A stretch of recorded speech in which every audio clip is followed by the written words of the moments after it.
Nothing contained in this podcast should be considered a substitute for professional medical advice. This content does not represent our respective employers and is purely the opinion of the podcast hosts. We are not your personal medical providers. Sorry, friends. So, if you have concerns or seeking a diagnosis or treatment, please seek individual advice from a healthcare provider in your area. We are not liable for any risks associated with acting upon the information contained in this podcast. This is intended for educational and entertainment purposes only, so enjoy the ride. Please drink responsibly and in moderation. Before drinking, please be sure to be of the legal drinking age for your country. We do not encourage the misuse of alcohol. Welcome to Medical Media Mixer, the perfect cocktail. I'm Nicole Peniston, psychologist. And I'm Tara Prisco, physician assistant. All right, we are ready with some fancy drinks. We are. Well, you have a fancy drink. I just have wine, but it's the sparkling peach wine that we talked about a couple episodes ago. So. Ooh, from the winery. Nice. Mm-hmm. So I have to give the first intro because our drink is sort of the star of the show today. We have mixologist extraordinaire Tami Espinosa, otherwise known as Tam on, I believe, TikTok, and Juniper for Joy on Instagram. I'll link everything in the show notes. I happenstance to meet her when I was in Gatlinburg, Tennessee, and I did a tasting at Tennessee Shine, Moonshine, and she was so much fun. I was like, we need to do something with you. She just had a ton of personality and made it so much fun. So she crafted our cocktail, and the recipe video made by her will be on all of our socials, as well as the actual written recipe and some pictures. So the name of the cocktail that she gave it is a little different than what our episode name is going to be for me. So she named it Houdini's Watermelon Wonderland. And then I named it the Codeini Martini. But now that I realize Houdini, Codeini, I could have just made it that, but I didn't. My brain didn't put that. It rhymed together. You were too focused on the Sizzurp. I was. So this is a fun color change cocktail, which I had to experiment with to get it right, and mine's still not as pretty as hers. So you use that butterfly pea flower, which you had mentioned in one of our first episodes, and I didn't know what it was. And I tried was it first at a tea house where they made tea out of it. Okay.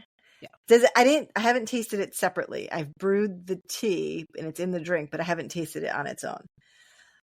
But the trick with that, it's very blue, deep indigo blue. And when you add it to any citrus, it turns purple. And then you kind of like play with the amount of citrus and the butterfly pea. It could be a more vibrant pinky or more of a purpley. So let's get the drink recipe going. So the big star of this is the actual from Tennessee Shine, and this is where the Houdini comes from. So their Houdini is this blue sort of fruit punch raspberry flavored moonshine, and they call it the panty dropper. And I understand why, because I had to lose your panties? Not quite, but as I was like, oh no, like it's too many ounces for the cup I chose, and I already went too far. So I was just sipping on that at the bottom of the glass, like on its own. And you could just drink that straight, pretty much. Oh. Like but it's moonshine. So I understand. So the Houdini. Now I'm curious. You have to send me some. So the blue, well, you have to order it. I ordered one jar because they have it online. They're online and they're in store. Their stores are mostly in Tennessee, but they have some online things you can buy. So it is available there. So 3-ounce shot of the blue Houdini from Tennessee Shine Company, otherwise known as the Panty Dropper. 2 ounces of fresh watermelon juice. And I used Tammy's trick is because it's watermelons in seasons. I had some pre-cut watermelon that I let sit in the fridge, and I kind of collected the juice from the bottom. I was a hair short on collecting juice, so then I was squeezing it. And I was so smart that I didn't use the lemon squeezer at first. I was just using my hand. And it like splurted all over me, but that's fine. Anyway, and 5 ounces of limeade. And then you have to make some butterfly pea flower tea.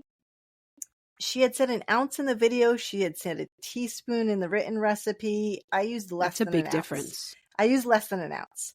And there's kind of two ways to make it. You can just sort of make it all purple, or you can make it layered. So I tried the layered way, but I tried to make it in a coupe glass, Coupe.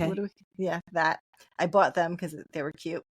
And I wanted to be more martini-like. So the layers are a little bit more narrow. So what I did was I took the blue Houdini, put that in the bottom of the glass. And I used a little crushed ice just because that helps separate the layers. Then I put the watermelon juice. Then the limeade, which I don't think I said yet, 5 ounces of limeade. I use a little less than 5 ounces to fit in my glass. And then you sort of pour the butterfly pea flower tea over top, and when it hits the citrus from the limeade, it turns more purple. Mm-hmm. So I try to take pictures. I'll send them to you, but this is sort of my layers. I think you can kind of see. Oh, and I'm spilling on my computer. That means you got to drink some more. It's pretty good. Like I said, the blue Houdini on its own is really good, but that watermelon does give it a nice, and then of course limeade's just simple, but the watermelon really does give it a little something. It's actually really nice. And I'm making everything blue because I'm spilling. Yay. Okay. So we know with the name what we're talking about. Codeini. Yes.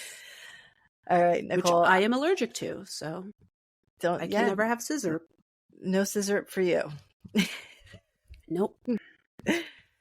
All right. Let me go through sort of a little bit about this. So it's called Sizzurp, purple drink, lean, Texas Wait, did you say purple drink? That was the way. Purple drank.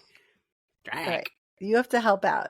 You have a little bit of soul in you. You have a little bit of soul in you. I don't. Oh my goodness. That's only slightly racist, except I'm not offended. But I love you so much. And I need your, my little bit of soul. Your little bit of soul.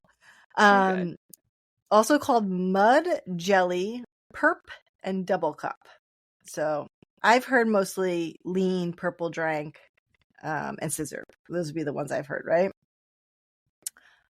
So this is something that became popularized from specific rap culture, not all rap culture, but specifically Southern rap culture.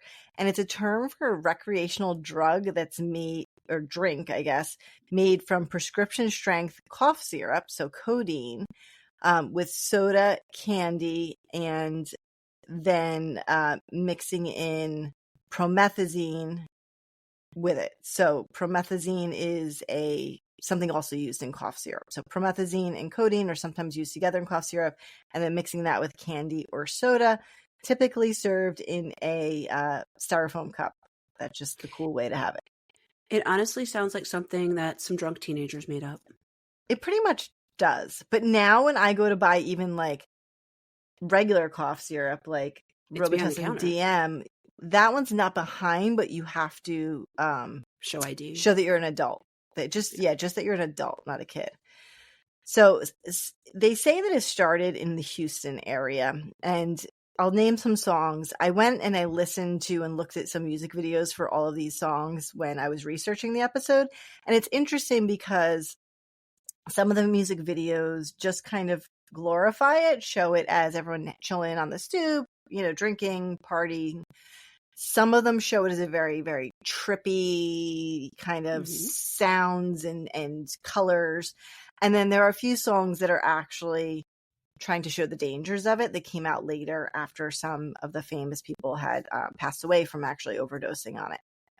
All right. So 3-6 Mafia, Sippin' on Some Syrup, which is a very early mainstream reference from 2000.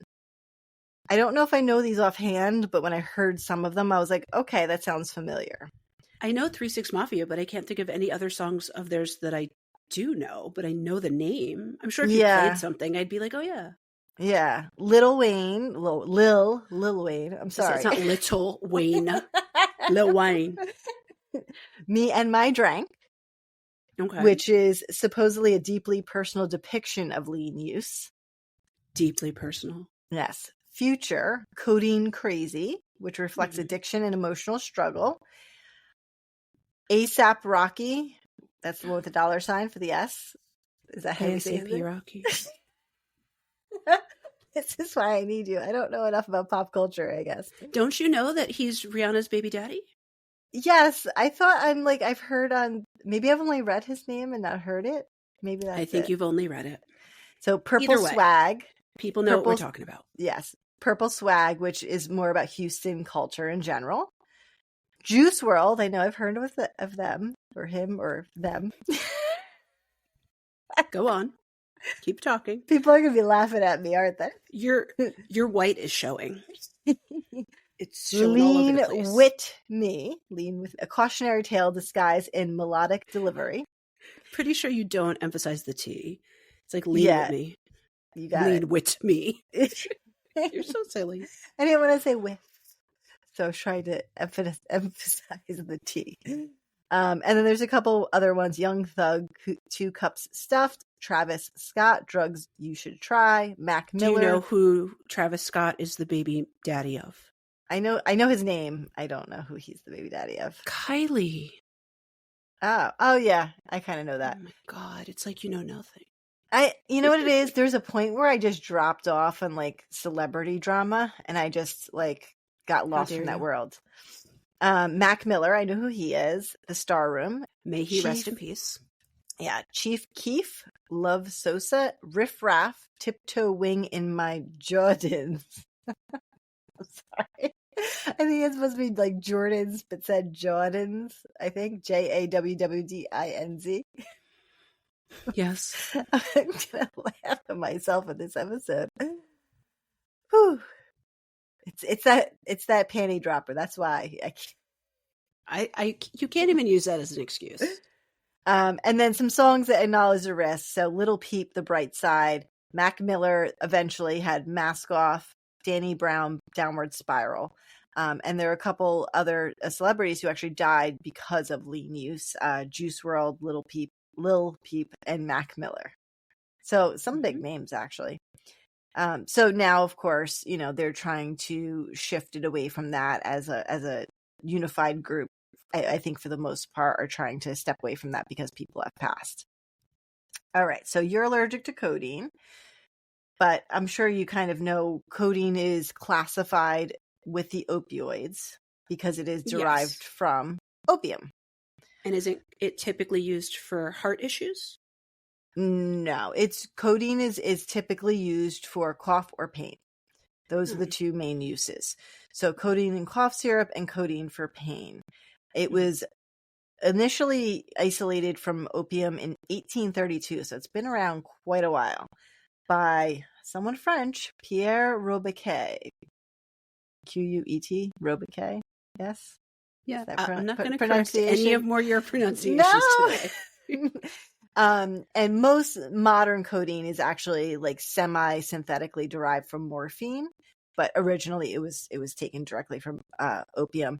It's a controlled substance, and globally it's varied, but in the US, the DEA doesn't have it at the like a Schedule 2 where things like oxycodone would be. It's like a Schedule 3, which is one tier below that, similar to Xanax and other things, Tramadol. Those are things that are sort of medium addiction potential, but not the highest. And then promethazine is something that we use for cough, but can also be used for nausea. It was also developed in the mid-20th century, so a little bit newer. And it's been used for allergies, nausea, and sedation. And it's in a class of drugs related to antihistamines. So related to Benadryl, related to compazine, right? We know the same similar word, which we use for nausea. And those drugs have a set of their own risks. They're not controlled, like they're not addictive, but on their own have a set of risks, especially in the young and the elderly. So basically, codeine, the way it works is the codeine itself isn't what gets you high or makes you feel numb or have less pain. It actually is a prodrug that your body then metabolizes, and then the active component works in your body. And it goes on similar receptors to other opioids, the mu opioid receptors. And then the inactive things sort of come out of your body. And it can cause things like euphoria, which is probably what we're trying to achieve here, I assume. Dizziness, sedation, and confusion. She has to take a sip before she can continue. And this cup isn't working well for drinking. Yeah, a coupe glass is more decorative than functional, I would say. It's not very good for drinking. Like every time I'm spilling on myself. Maybe it's the watermelon little piece I have here is interrupting the flow. I don't know. Let's try that again. Taking that off helped. Okay. Back to business. So when you hear Tylenol number 3, that's Tylenol with codeine. So, like, you've not heard Tylenol number 3? No. I think because I found out when I was very young that I was allergic to it, that I don't even like look into that genre. Got it.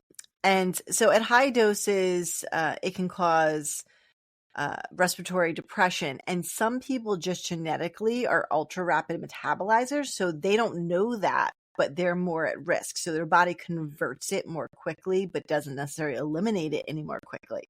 And those people may not know it and be at more at risk of some of those side effects. And it's considered, like we said, a moderate abuse potential. Similarly, it can have physical dependence, but it's less likely than the other opioids.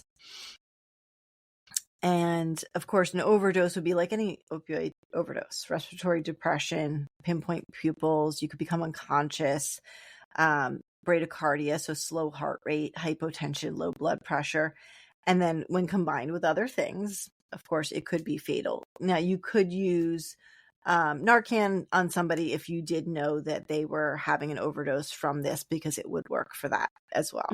So, and that's something I guess we haven't really addressed, but that we should, and it's important out there, that you can obtain Narcan without a prescription from basically any pharmacy and keep it at home or in your car or in your purse, and not necessarily. And that's relatively new, right? Right. Yeah. Within the past now more available few years.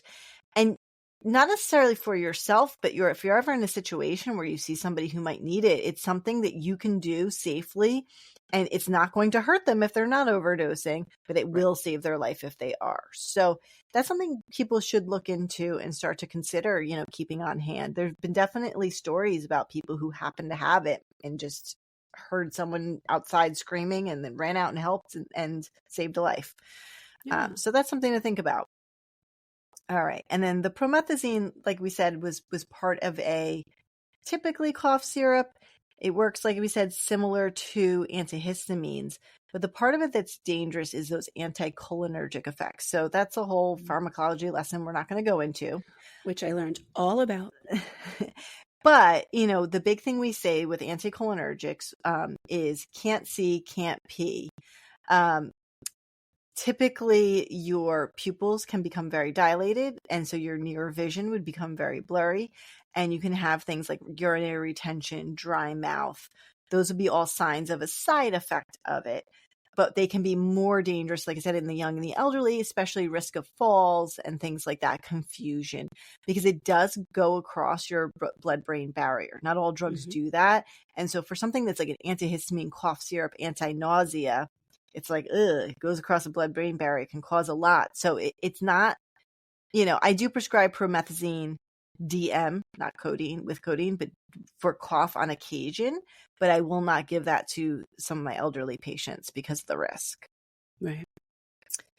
And one of the rare things, so this is something else you're familiar with, extrapyramidal symptoms, or EPS, which we see from a lot of psychiatric drugs, can actually also occur with this because of a way that it antagonizes dopamine. So that's interesting. It's not something that I think of first line is coming from that, because most people aren't chronically using promethazine, but theoretically, if you did, you could develop things along those lines. And, the big issue here, and I guess what they're trying to achieve with combining the two, is those synergistic effects.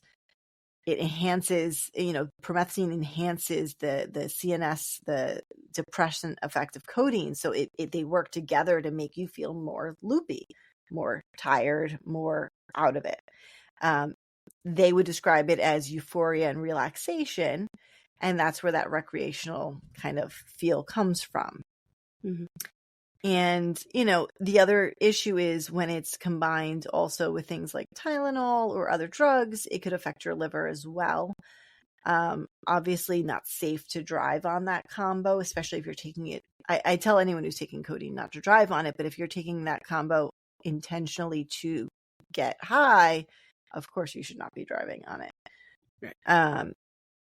So, I guess, the question is, what do we do about this as far as it being pervasive in culture?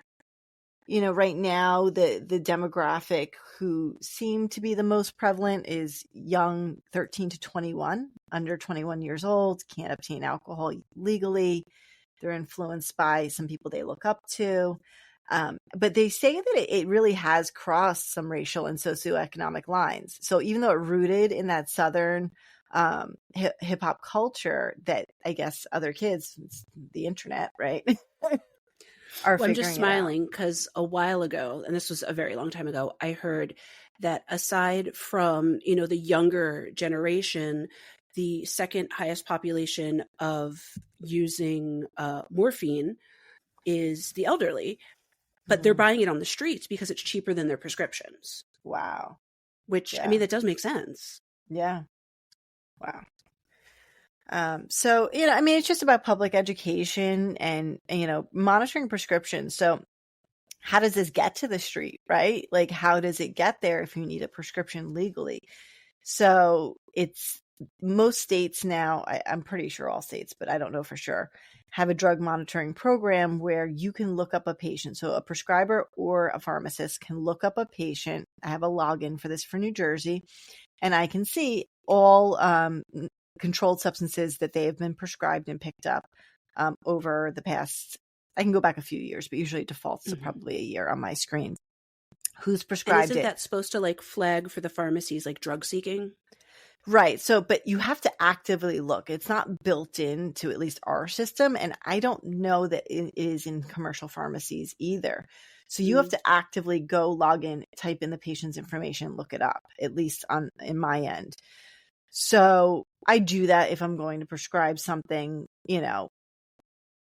long-term, something maybe short-term use. I know my patients, so they're not coming and going. If I was working in urgent care or ER, I'd have to look up probably every single person I consider giving a controlled substance to.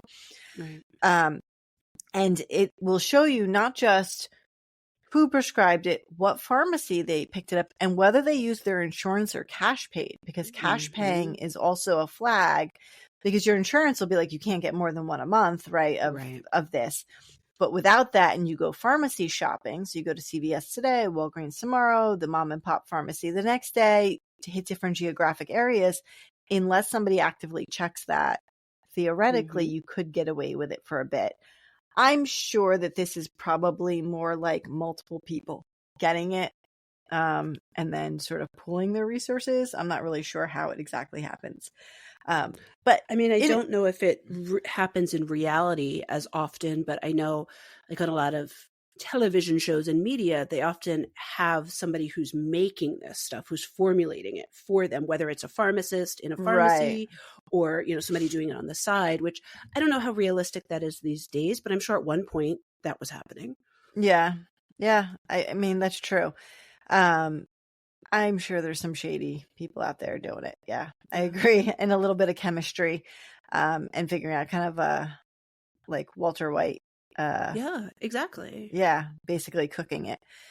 So, we try to actively regulate access to these things and to educate the population. But I don't know if 13 to 21-year-olds really want to be educated about what's bad for them, basically. I know I didn't when I was 13 to 21. I mean, we had, DARE. Do not do drugs. I'd never had DARE. They started it the year after my school. I think we had something. I think we must have had something in 8th grade, I believe. That's what I vaguely remember. No, I remember in my school, they were starting it in 5th grade, and we were in 5th grade, and they're like, we're starting it next year. So we didn't get DARE. Okay. But I mean, I remember taking home like a little paper pamphlet type book with lists of all the drugs, but I think maybe, I don't know, we need to find a way for the famous people, for people that they actually look up to put out social media things and make little, like videos and PSAs and whatever, I think that would reach people more, because I'm sorry, your teacher or the cop down the street coming in to give you a speech probably doesn't get through.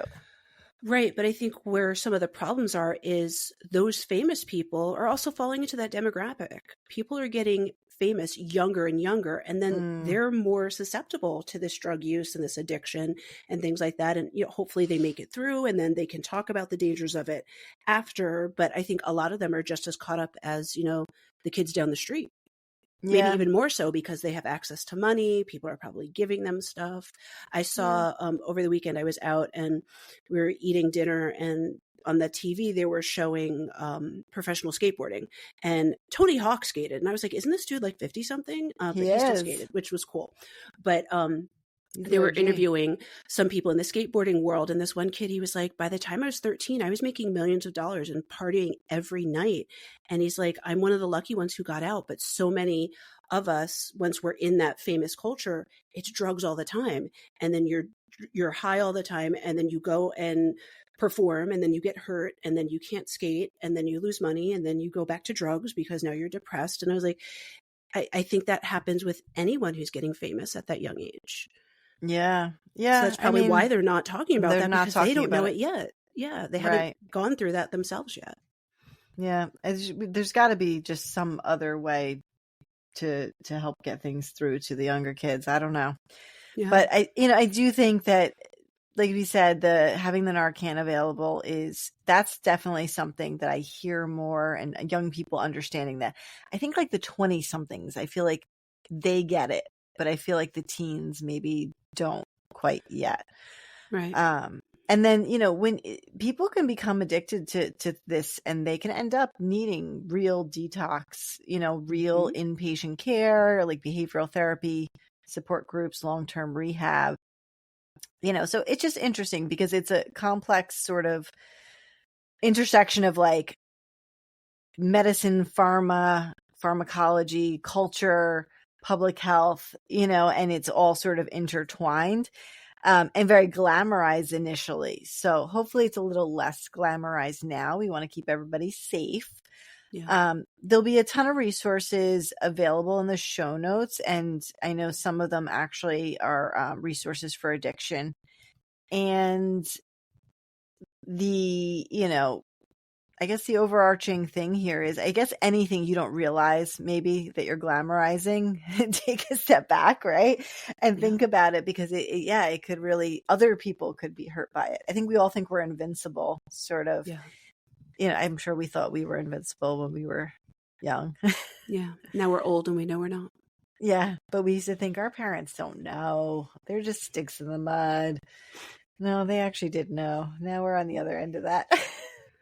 I mean, I think your mom and my mom, they were pretty cool for their generation. So they definitely knew. Yeah. I think that like having that open conversation, though, that's something that, we're entering the teenage years, my oldest, and trying to tell them, like, I'd rather you come to me and tell me the truth, and we will help you. I will pick you up. I will, you know what I mean? Like, whatever it is, you won't be in trouble if you come to me. But if I find out and something bad happens, like, that's a whole different story. But like, call, text, you're in a bad situation, you don't feel comfortable, or you did something stupid, just come tell me. I'd rather find out that way. I think my mom definitely did that, though. She always said, like, if you're ever, someone can't drive or you don't feel safe, call. Always call. So that's basically Purple Drank. I say it's so cool.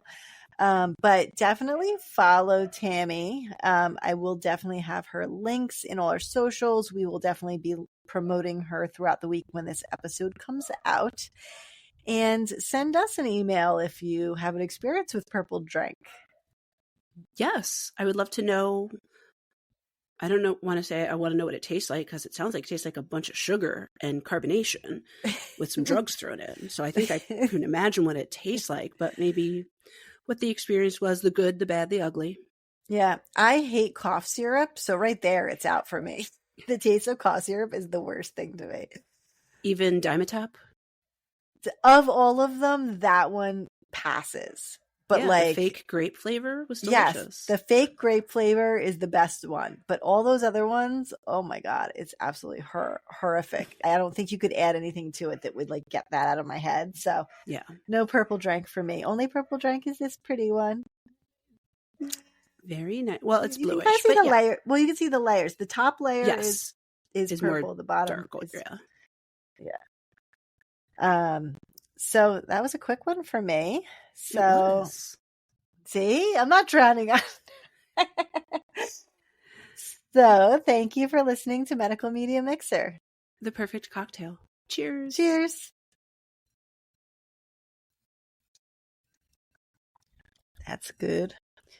This actually really is tasty. Thanks for tuning in to this episode of the Medical Media Mixer podcast. If you enjoyed the conversation, don't forget to subscribe, rate, and review us on your favorite podcast platform. Your support helps others find the show. Want to keep the conversation going? Follow us on social media. We're at Medical Media Mixer Podcast on Instagram, Facebook, TikTok, YouTube, and on Pinterest, the Medical Media Mixer board. If you'd like to support the show and help us grow, check us out on Patreon. Patreon.com/Medical Media Mixer Podcast. And on Buy Me a Coffee, buymeacoffee.com/Medical Media Mixer Podcast. If you have a topic idea, feedback, or just want to say hi, send us an email at medicalmediamixer@gmail.com. You can also stream all of our episodes and find more info on our website, medicalmediamixer.podbean.com. We're available on all major podcast platforms, so no matter where you listen, we're there. Thanks again for listening, and until next time, keep mixing medicine and media.